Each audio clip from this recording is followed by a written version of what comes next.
this seemed like a great idea in my head, but now I'm seriously questioning my judgment. Maybe if I add some glitter. Glitter makes everything better, right?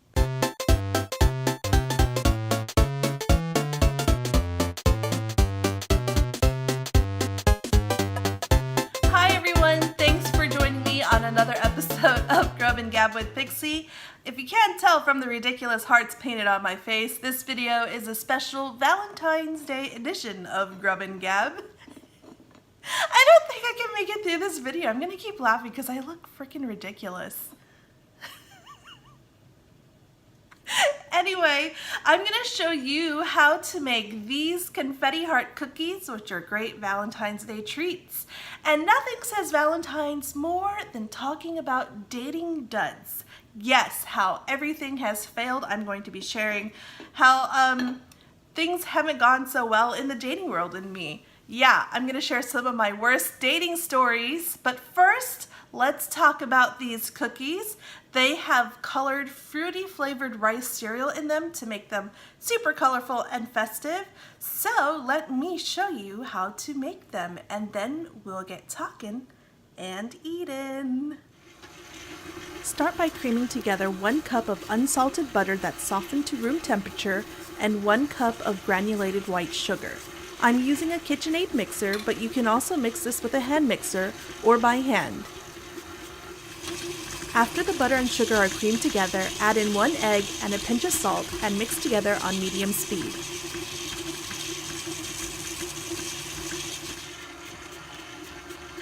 Then add 1 cup of flour and mix until well combined.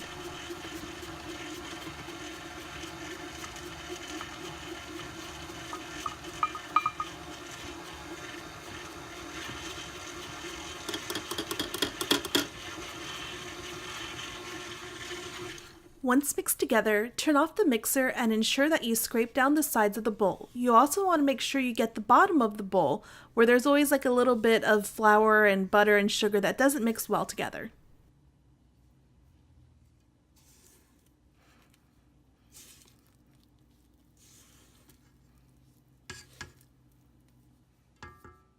If you're using food coloring, add that in next. I like to use gel food coloring or concentrate because it doesn't mess with the consistency of your baked goods. Once you add the coloring, turn the mixer onto low speed and mix well.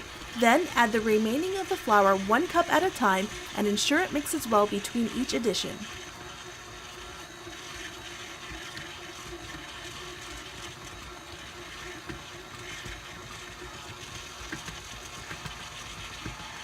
Once all the flour is added, the dough should come together easily into a big clump. Then you want to reduce your mixer to low speed. Then you're going to add in the fruit-flavored rice cereal. I'm using a generic brand of Fruity Pebbles.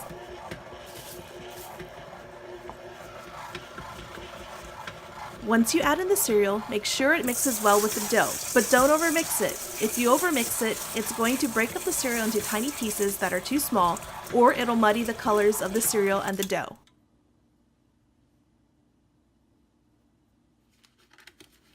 Next, prepare your countertop by getting 2 sheets of wax paper.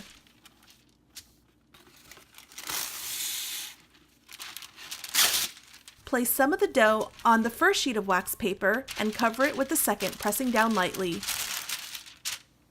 Then grab your rolling pin and roll out to your desired thickness. I like to roll my cookies out to about 1/4 inch.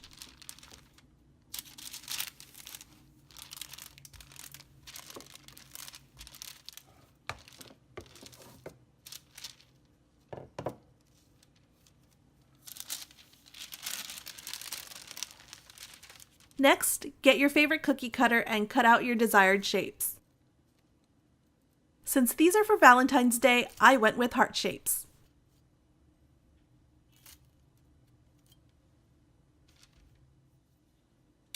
Next, carefully lift the cutouts off the wax paper and place it on a non-stick, ungreased cooking sheet.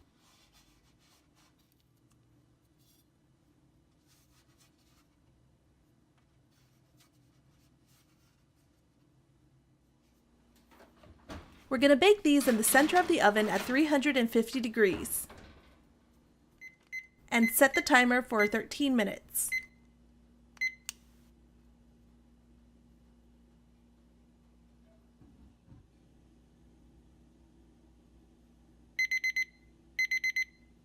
Once they're done, remove the cookie sheet from the oven and leave the cookies on the pan for 2 to 3 minutes. Then put them on the cooling rack to cool the rest of the way.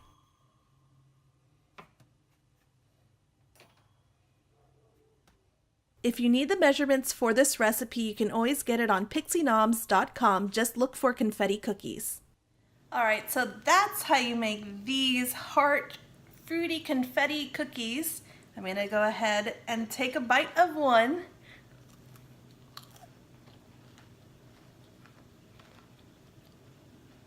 They have a little bit of crisp from the cereal in them, but the cookie itself is nice and soft and tender.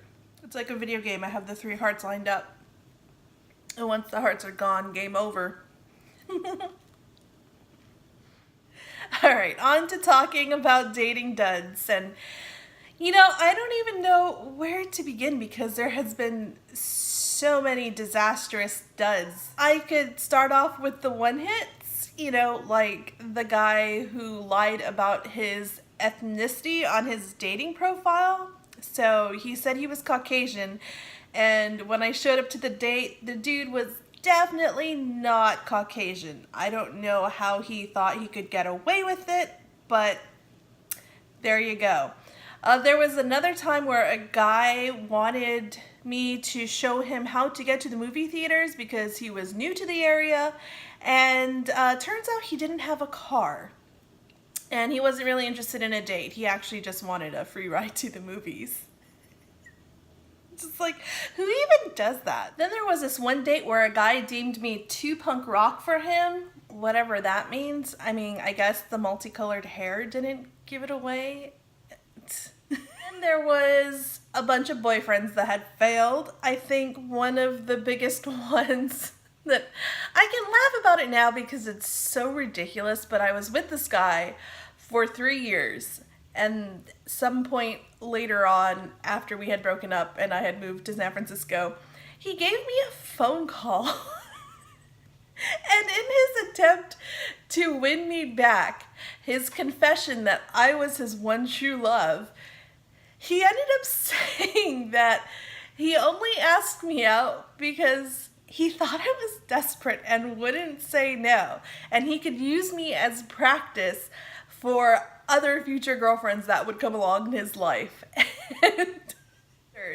And the most ridiculous part about it was when he said that he didn't love me at first, he didn't even like me, just went through the motions of the relationship. And at some point, he did turn out to have feelings for me. And it's so ridiculous because he was telling me this as his grand confession of love to win me back. And it's like, let's see, am I gonna take you back because you said you went through the motions of being in a relationship and didn't love me and you thought I was desperate? Nah, hard pass, no thanks.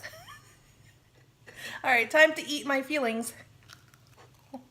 Another cookie. Drown the sorrows of singleness with sugar. I had a super duper disastrous relationship several years ago, and it exploded to the point where it could be made into one of those Lifetime movies. And I'm not going to share that story because I know my parents are watching this video and I don't want them to know all the nitty-gritty details. But maybe at some point in the future I will share like a condensed Reader's Digest version of what happened, because it's one of those stories where you need to hear it to believe it, and I don't want my parents to hear it at the moment. Hi Mom and Dad, thanks for watching. But after that super disastrous dating thing, I decided like no more dating, time out, just gonna be single forever. focus on myself, that type of thing. And I didn't date for years and years and years and years and years, and that's on me. And I was happy because I was working on myself instead. And so I kind of dipped my toes back into the dating scene last year, kind of, checking out the dating apps to see what was out there. And I met this person. We kind of clicked and we hit it off in texting and everything.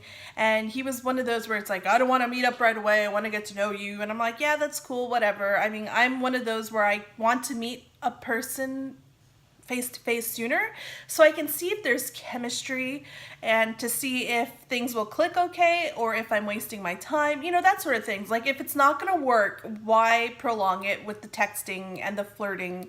Just meet face to face, see if we'll mesh, and if not, go about our merry ways, right?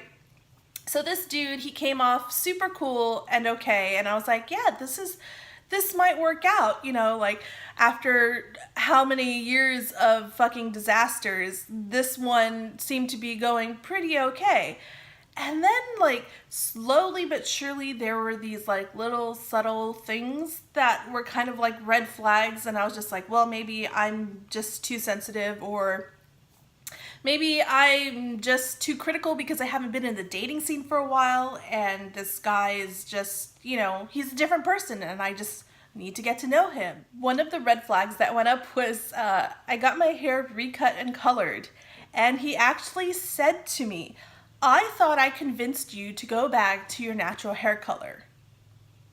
Like, really? If my mom couldn't get me to keep my natural hair color from when I was a teenager, what makes you think you can be the one to get me to keep my natural hair color? Like, hello?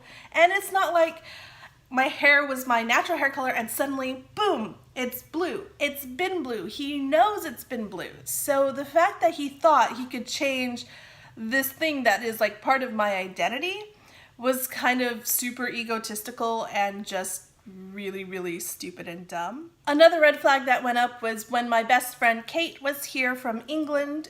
We invited him to come along with us on this adventure, and the whole time it really felt like he was way more into her than he was into me, and I just counted it off as my insecurities and my self-doubts and my low self-esteem. But I think it actually turned out that he actually was more into my best friend than he was into me. And so how that one ended was I sent him a text saying that I don't think he and I were compatible because he pretty much disagreed with most of my point of views, where I think it was just to be contrary or just to stir up trouble to see how I would react to his things. So I sent him a pretty harmless text message. I said, hey, look, I don't think you and I are gonna work out. I wish you all the best. Good luck in finding what you're looking for. Pretty harmless, and I did it over text because that's how we mainly communicated, and we had only gone out twice, but we had been talking for a few months, so I didn't feel like I was obligated to do it over phone calls or say it face to face in person. And because I was cutting ties with him, because I didn't think it would work out, I also unfollowed him on Instagram, and that's when he lost his shit. Like, he went balls to the wall, cursing, swearing, insulting me because he didn't get what he wanted and he no longer had control of the situation. So when he had that irrational reaction, that to me was like, yes, you made the right choice in cutting ties, you dodged a bullet. And yet he said to me that he's the one who dodged a bullet because I'm the crazy one for unfollowing him on Instagram. Dude, it's just social media. Get over yourself. I could go on and on and on about more dating disasters that I've had in my life, but that video would be about 5 hours long, and nobody ain't got time for that. And a word of advice to all you daters out there, or single people, it doesn't matter if it doesn't work out because there's nothing wrong with being single. Why? Because there are a lot of assholes out there. All right, here we go. Last bite, last bite, last bite, last bite, last bite, last bite, last bite. It's the remix version of the Last Bite song because it's Valentine's Day. Gotta make it special. And we're done. Thank you so much for taking time out of your day to watch this video and listen to me talk about my dating duds. It's been very nice. It's been cathartic, therapeutic even. And you also made it while watching me with these ridiculous things on my face. Kudos to you for that. It's time for me to go wash these off and to wash the dishes as well. So until next time, toodles. Bye.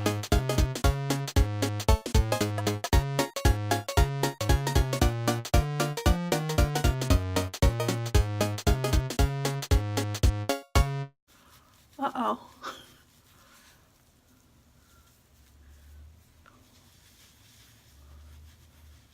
By the beard of Zeus.